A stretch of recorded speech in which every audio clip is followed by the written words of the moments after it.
नमस्कार, आप देख रहे हैं सी न्यूज और मैं हूं ज्योति अरोड़ा।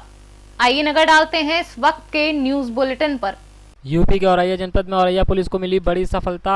पुलिस के लिए सरदर्द बने एटीएम टप्पेबाजों के गैंग का पर्दाफाश करते हुए इस गैंग के 3 सदस्यों को पुलिस ने किया गिरफ्तार। पुलिस ने पकड़े गए शातिर अपराधियों के पास से 36 एटीएम कार्ड्स, 8 मोबाइल बिना सिम कार्ड के तथा 5 चालू मोबाइल समेत कुल 13 mobile, 21 packet new packed SIM, 15,000 रुपये नकद व 2 कारें भी बरामद की। पकड़े गए शातिर अपराधियों में से 2 जनपद कानपुर देहात के व 1 जनपद कानपुर नगर का है। इस अंतर जनपदीय गैंग की टप्पेबाजी की शिकायत एक महिला द्वारा की गई थी, जब वह दिनांक 22 जुलाई को रुपए निकालने एटीएम गई, जहां पहले से ही घात लगाए इन शातिरों ने उस महिला का एटीएम कार्ड बदलकर उससे रुपए निकाले, जिसकी शिकायत पर सदर कोतवाली औरैया में मुकदमा पंजीकृत हुआ था। इस पकड़े गए गैंग के खुलासे में पुलिस ने उच्च अधिकारियों ने पुलिस को 5,000 रुपये इनाम की बात कही है।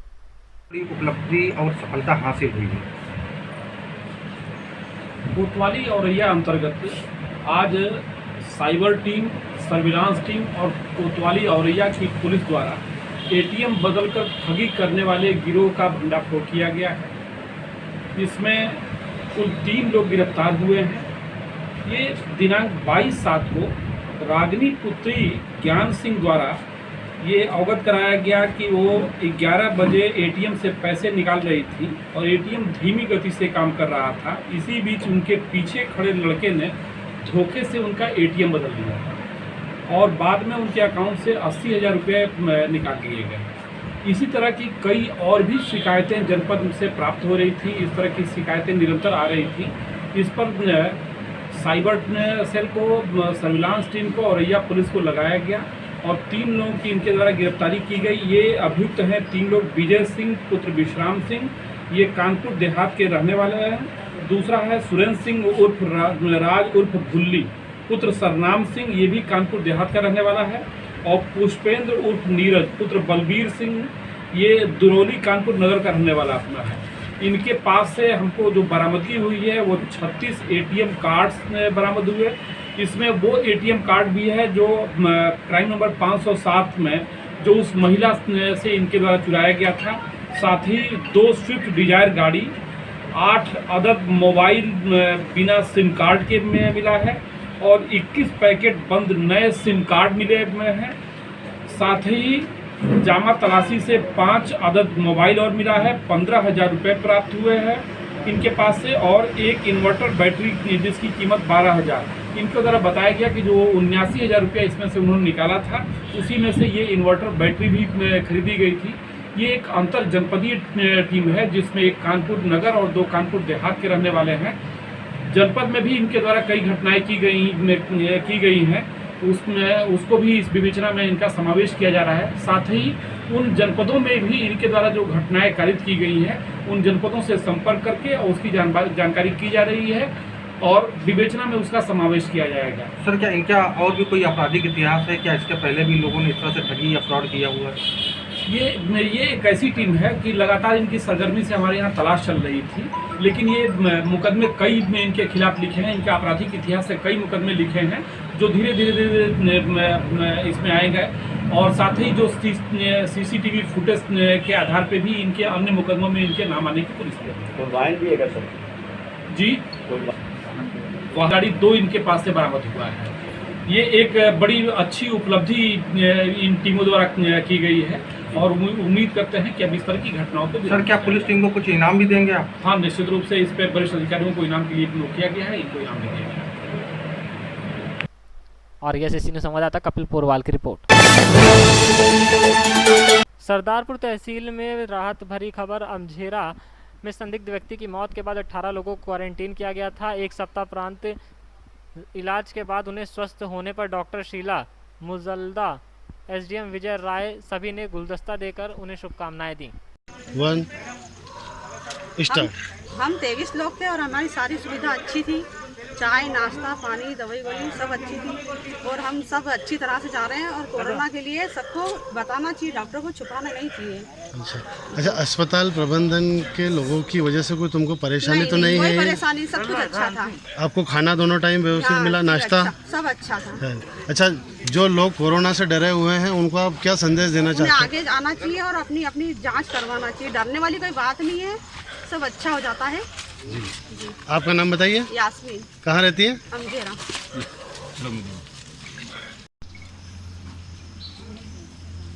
कितने लोग होम क्वारंटाइन किए गए थे और आज कितने लोगों की यहाँ पर घर की जो है इसको छुट्टी हुई है? 18 लोग अंधेरा सेक्टर के पॉजिटिव आए थे, उनके फर्स्ट कांटेक्ट वाले 23 लोग 10 दिन तक यहाँ क्वारंटाइन सेंटर में रखे गए थे। आज सभी स्वस्थ हैं, किसी को किसी भी प्रकार की तकलीफ नहीं है, तो 10 दिन बाद आज हम इनको घर भेज रहे हैं। साथ ही इनको सलाह दी गई है कि 10 दिन तक 1 हफ्ते तक अपने घर पे ही होम क्वारंटाइन रहे। साथ में जनता में और वहाँ क्या नाम से अपना सोशल डिस्टेंसिंग का पालन करें, दूरी बनाए रखें, सबको मास्क की उपयोगिता के बारे में बताएं और सर्दी खांसी और जो भी होता है तो तुरंत निकटतम प्राथमिक स्वास्थ्य केंद्र, सामुदायिक स्वास्थ्य केंद्र पे आके इलाज करवाएं, ऐसे उनको समझाइए। नाम बता दीजिए। डॉक्टर शीला मुजालदा, सीजीएम सरकार।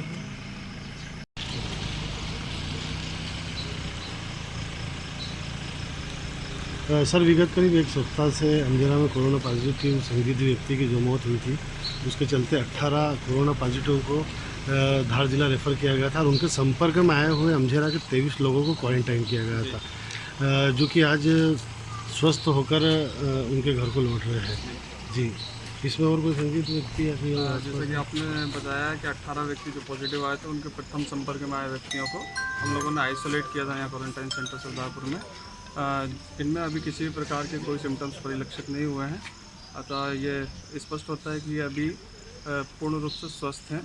इनको आज रिलीव किया जा रहा है, जैसा कि शासन की गाइडलाइन है 11 दिन तक क्वारंटाइन रखने के बाद, और इन लोगों को सभी को सलाह दी गई है कि 7 दिन तक होम क्वारंटाइन रहेंगे और आशा करते हैं कि सभी स्वस्थ हैं।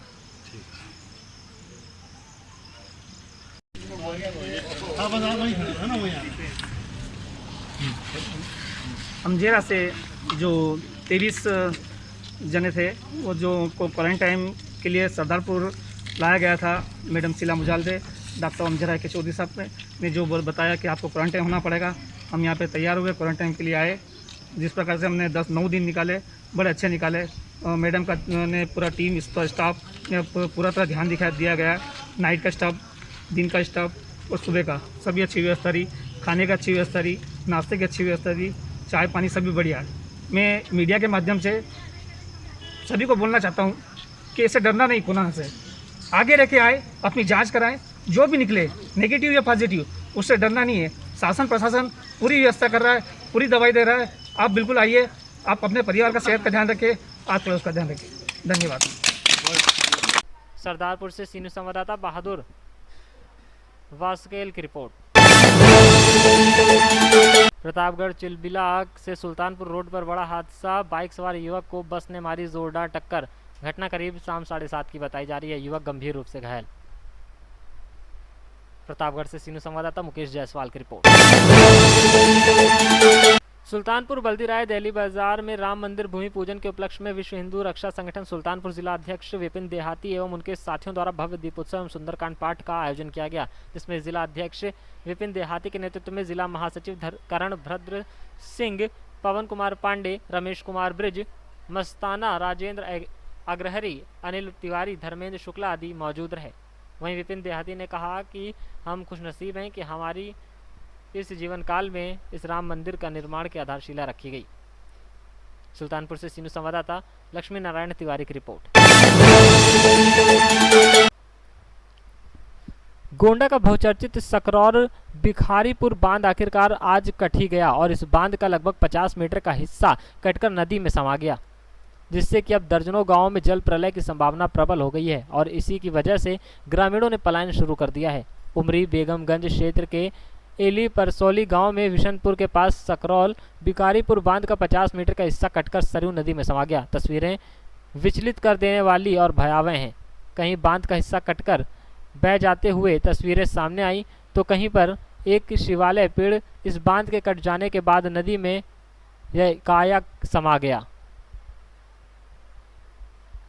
प्रशासन की नाकामी व लापरवाही की वजह से यह बांध एक बार फिर कट गया।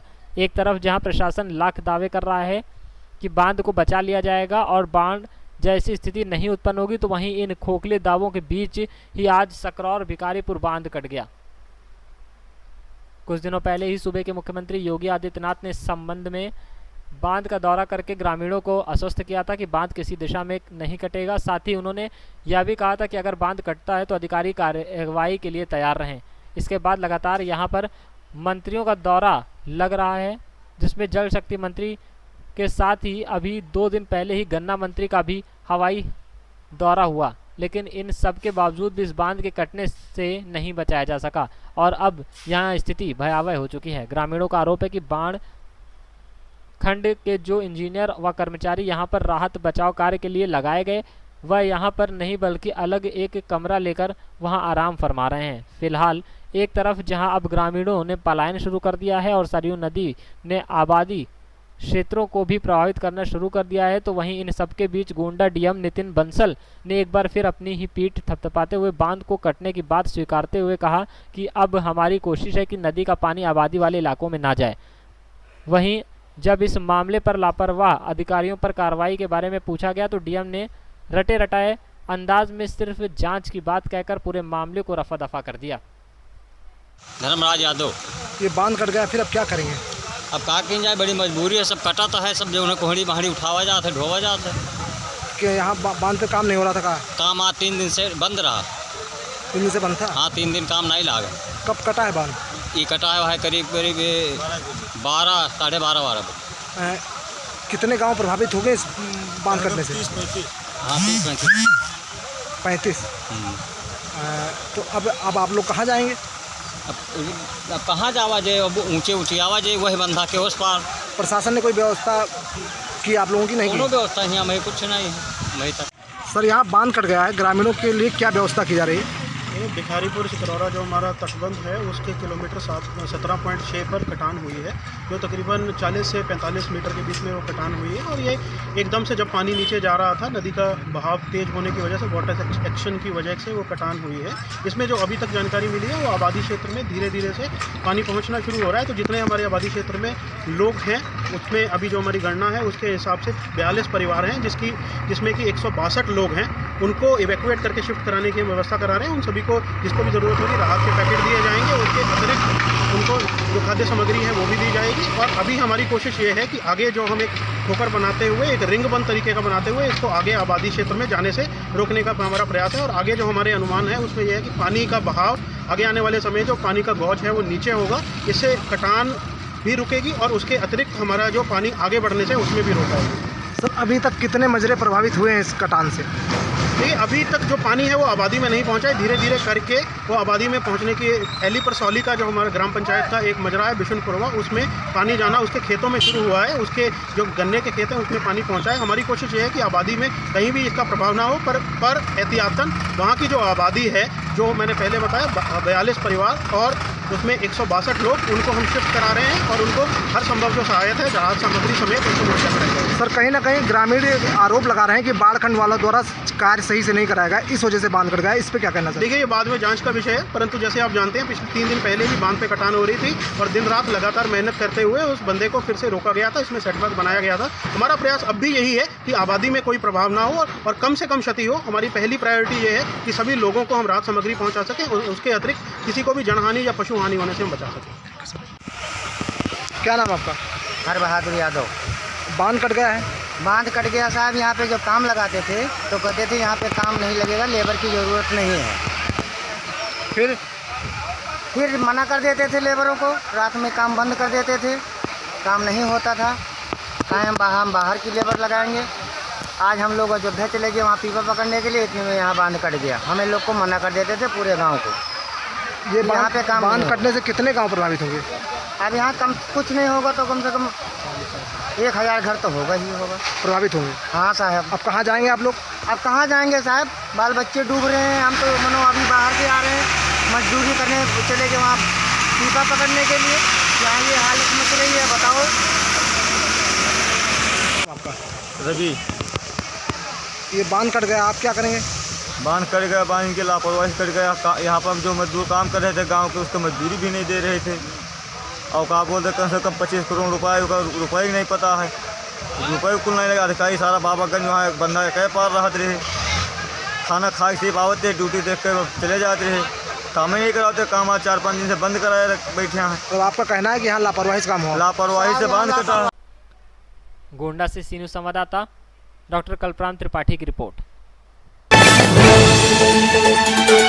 जौनपुर जिले के मड़ियाहू तहसील से 4 किलोमीटर दूर दक्षिण दिशा में स्थित सीर गांव के पास जर्जर हो चुकी बसुही नदी पर बनी पुल के समकक्ष दूसरा पुल बनाने के लिए सेतु निगम वाराणसी की टीम ने शुक्रवार को पुल बनाने के लिए सर्वे का काम शुरू कर दिया है। बता दें कि मिर्ज़ापुर से जौनपुर जाने के लिए मड़ियाहू थाना क्षेत्र के सीर गांव के पास बसुही नदी पर सैकड़ों वर्ष पुराना जर्जर पुल है, जहां आए दिन पुल सक्रिय होने के कारण जाम लगी रहती है। जाम को देखते हुए क्षेत्रीय विधायक डॉक्टर लीना तिवारी के अथक प्रयास से शासन ने जर्जर हो चुके पुल को निर्माण कराने के बजाय उसके समकक्ष नया पुल बनाने के लिए हरी झंडी दी।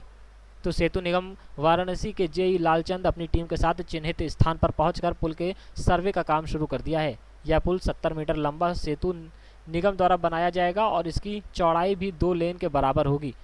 इस पुल के बन जाने से मिर्ज़ापुर जौनपुर जाने के लिए रास्ता साफ हो जाएगा और जाम की समस्या पूरी तरह खत्म हो जाने की संभावना है। समकक्ष पुल का सर्वे शुरू होते ही ग्रामीणों में खुशी की लहर दौड़ पड़ी। जो सर्वे हो रहा है ये किस उपलक्ष्य में हो रहा है? ये इसके डाउन साइड में ब्रिज बनेगा, नए ब्रिज के जी। इसकी लागत कितना होगी सर? लागत अभी एस्टिमेट भेजा गया है। अच्छा, ये लंबा चौड़ा कितना होगा ये ब्रिज? ये है 71 मीटर लंबा। 71 मीटर? 72 मान के चलिए। अच्छा, और चौड़ाई? चौड़ाई अंदर क्लियर 7.5 होगा, जो डबल लेन है, 2 लेन। अच्छा, 2 लेन। जौनपुर से सीनू संवाददाता इकबाल खान की रिपोर्ट। महाराजगंज के ब्रजमनगंज थाना क्षेत्र के बड़ोही ताल में डूबे कानापार में तीसरे युवक धर्मेंद्र उम्र करीब 25 वर्ष का शव भी शुक्रवार की सुबह बरामद हो गया। ग्राम प्रधान प्रतिनिधि गोपाल सिंह ने धर्मेंद्र के शव को ढूंढने के लिए भोर में ही गोताखोरों को लगा दिया था। सुबह लगभग 6 बजे गोताखोरों ने ताल में जलकुंभी के अंदर फंसे लाश को बाहर निकाल दिया। इसके साथ ही मृतकों की संख्या 3 हो गई है। कानापार गांव के 3 युवक बलराम, प्रमोद और धर्मेंद्र बुधवार की रात 9 बजे बड़ोही ताल में मछली पकड़ने गए थे। बाइक को किनारे खड़ा कर नाव से ताल में जाकर मछली पकड़ने लगे। उसी दौरान तेज आंधी व बरसात शुरू हो गई। नाव पलटने से तीनों युवक ताल में डूब गए। गुरुवार को ग्राम प्रधान प्रतिनिधि गोपाल सिंह ने उच्च अधिकारियों को सूचना दी। थोड़ी ही देर में विधायक बजरंग बहादुर सिंह, पूर्व विधायक विनोद तिवारी के अलावा तहसीलदार नरेश चंद, एसओ ब्रजमनगंज संजय दुबे पहुंच गए। एनडीआरएफ व पीएसी भी टीम पहुंच गई। एसपी रोहित सिंह सजवान ने भी घटनास्थल का मुआयना किया। दोपहर बाद प्रमोद व बलराम का शव मिल गया। पंचनामा के बाद दोनों शव को पोस्टमार्टम के लिए भेज दिया गया, लेकिन शाम 4 बजे तक धर्मेंद्र का शव बरामद नहीं हो पाया। एनडीआरएफ व पीएसी की टीम सर्च अभियान को बंद कर वापस लौट गई। शुक्रवार की सुबह 6 बजे ही ग्राम प्रधान प्रतिनिधि गोपाल सिंह ने गोताखोरों को बुलाया। बूढ़ी ताल में गोताखोर धर्मेंद्र को ढूंढने के लिए गोता लगाना शुरू कर दिया।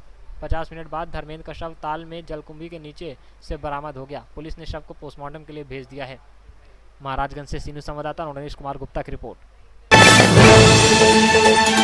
क्राइम ब्रांच धार एवं थाना सरदारपुर पुलिस को बड़ी सफलता लगी है। पुलिस ने चोर गिरोह के 3 सदस्यों को गिरफ्तार किया है, जिनके कब्जे से 17 मोटरसाइकिल, एक लोहे की टामी कीमत लगभग 9 लाख की जब्ती की है और आरोपियों को जेल भेज दिया है। वहीं आरोपी ने धार जिला, झाबुआ, खंडवा, मंदसौर एवं गुजरात राज्य के विभिन्न जिलों से मोटरसाइकिलें चुराई थीं।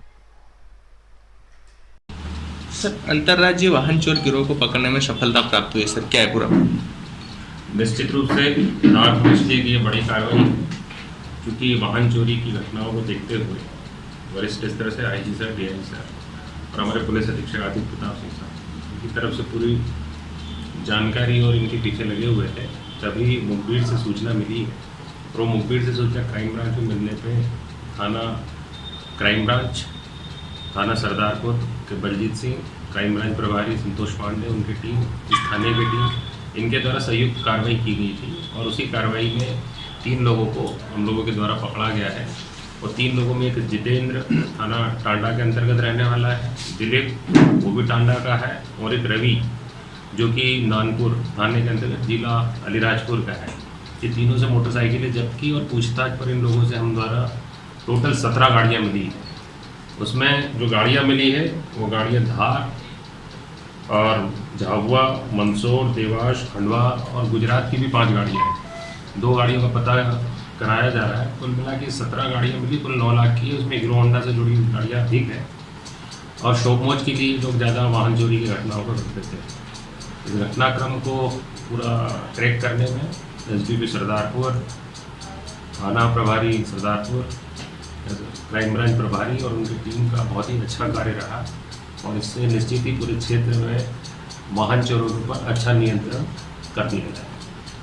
ये चोर से तो वाहन चोरी करते थे, इसके अलावा अन्य भी चोरी? अभी इनसे और पूछताछ है। कुछ घटनाओं में ये भी जानकारी आ रही है कि बाहर इन्होंने वाहन चोरी के बाद में कहीं ना कहीं ताला तोड़ने का भी प्रयास किया, किंतु अभी तक ऐसी घटना सामने नहीं आई। मध्य प्रदेश धार से सीनियर संवाददाता बहादुर की रिपोर्ट। सुल्तानपुर शहर को संक्रमण से बचाने के लिए निकली जिलाधिकारी श्री इंदुमती नौनिहालों की भीड़ लगाकर कोविड-19 टेस्ट शुरू नहीं किए जाने पर भड़की डीएम। शहर के राहुल सिनेमा घर में लगे कैंप संचालक को लगाई कड़ी फटकार। डीएम ने कहा कि दोपहर 2 बजे तक 100% लक्ष्य पूरा कर रिपोर्ट करने का अल्टीमेटम। जिलाधिकारी का पारा चढ़ने पर सख्ते में आए एसडीएम रामजी लाल समेत आला अधिकारी डोर टू डोर सत्यापन अभियान की जांच करने निकली थी। जिलाधिकारी सुल्तानपुर गैस एजेंसी के सामने गंदगी पर एसडीएम को भी डीएम ने लगाई फटकार। खास तौर पे किसको हम सैंपल के लिए लेंगे, हर घर में कोई लक्षण वाले व्यक्ति कोई है तो उनको लेंगे। इसके अलावा जो बुजुर्ग लोग हैं, 50 ईयर के अबव लोग हैं, उनको सबको लेके टेस्ट करा रहे हैं। इसके अलावा बच्चे 10 साल और 10 साल के नीचे के बच्चों का टेस्टिंग हो रहा है और खास तौर पे गर्भवती महिलाएं हैं उनको भी डोर टू डोर टेस्टिंग हम करवा रहे हैं। क्योंकि रिसेंटली 1-2 केसेस जो निकला है कि हमारे लोग क्या कर रहे हैं कि फीवर हो और ये जो कफ हो उसको नॉर्मल फ्लू जैसा समझकर घर पे बैठे रहते हैं, अपने अस्तर से स्वयं अपना जो दवाई वगैरह लेने लगते हैं, फिर सांस लेने में जब तकलीफ हो रहा है उसके बाद हॉस्पिटल पहुंच रहे हैं। एंड जब सर्वे टीम जा रहा है वहाँ भी सर्वे टीम को मतलब सही बात नहीं बता रहे हैं और अंदर घर के अंदर रह के हुए चीज़ों को छुपा रहे हैं। तो ये सब को सॉल्व करने के लिए अब हम लोग डोर टू डोर सर्वे करा के सैम्पलिंग करा रहे हैं। सैम्पलिंग करने से हमको पता चलेगा कि क्या पॉजिटिव रेट कितना है और आगे की जो कार्रवाई कैसे होना है, क्या होना है, उसको हम करने जा रहे हैं। और जो अधिक संक्रमण जो वार्ड है आज मेला देखने में आपको आज जो कैंप स्टार्टिंग की गई है, एक्चुअली हमारे जो सुल्तानपुर नहर क्षेत्र है 2 किलोमीटर के अंदर बहुत ज़्यादा फंसा हुआ मतलब संख्या है, जनसंख्या है, अधिक है। आप लोग सब जानते हैं कि सारे मार्केट है, मेन इंस्टीट्यूशंस है, एजुकेशनल इंस्टीट्यूशन है, सब कुछ यहीं पे है। तो यहाँ बीच में जुलाई 10 से लेके हम लोग देख रहे हैं कि लगातार पॉजिटिव केसेस को जो संख्या है वो बढ़ रहा है। तो इसको रोकने के लिए हमने कंटेनमेंट जोन के रूप से घोषित किया, फिर हॉटस्पॉट के रूप से घोषित करके जो सर्विलांस का काम जो होना है हम लोग कर रहे हैं। इसके अलावा 5 दिन का एक अभियान अब चलाया जा रहा है जिसमें सुल्तानपुर में जितने भी नगर पालिका है, जितने भी वार्ड्स है, टोटल 56 वार्ड्स है, 56 वार्ड्स को 5 दिन के अंदर 8500 टारगेटेड सैम्पलिंग मतलब डोर टू डोर सैम्पलिंग। गर्भवती महिलाओं का इम्यूनिटी सिस्टम है बेसिकली डाउन रहता है प्रेगनेंसी के टाइम पे। इसके अलावा गर्भवती महिला है, पैथोलॉजी लैब जाते रहते हैं, टेस्टिंग और अल्ट्रासाउंड जैसा चीज़ें हैं चेक करते रहते हैं। इसके अलावा डिस्ट्रिक्ट हॉस्पिटल और दवाई लेने के लिए भी बाहर जाना आना रहता है। तो रिसेंटली जो टेस्ट हम लोगों ने किया उसमें 4 से अधिक गर्भवती महिलाओं को पॉजिटिव निकला। उसमें एमईटी के लोग भी हैं, अम्बेडकर नगर के लोग भी हैं। तो इसलिए हमने खास तौर पे जितने भी हमारी गर्भवती महिला हैं सबका टेस्टिंग हम स्वयं करवा दे रहे हैं। इकट्ठा हो जाएंगे तो टेस्टिंग शुरू की जाएगी। कोई अनियमितता नहीं है। जो एलटी और एएलटी है वो अपना जो what you call that PPE kit पहनने के बाद इतना गर्मी है कि वो एक्चुअली उनका रिस्पायर करना मुश्किल हो जाता है। तो इन्होंने वेट किया कि 50 कम से कम 50 लोगों का रजिस्ट्रेशन के बाद शुरू करने की बात इन्होंने कहा। पर हमने बताया कि एक विशेष अभियान है, सुबह 10 बजे से लेके 3 बजे तक चलेगा और 2-3 मतलब 4-5 घंटे के अंदर कम से कम 300 लोगों का इकट्ठा करने के लिए डोर टू डोर इसी से निकल जाएगा। और आगे की जो कार्रवाई है जो राइट टाइम पे अगर हमने आइडेंटिफाई कर लिया तो उनका जान है वो हम 100% उनको प्रोटेक्ट मतलब बचा सकते हैं। तो वो प्रयास है ये हमारा। तो मैं अपील करूँगी कि कृपया अपने घर से निकल जाइए, सही बातें बताइए।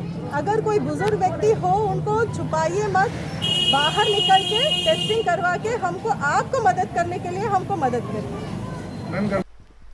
सुल्तानपुर से सीनू संवाददाता शिव प्रसाद मौर्य की रिपोर्ट।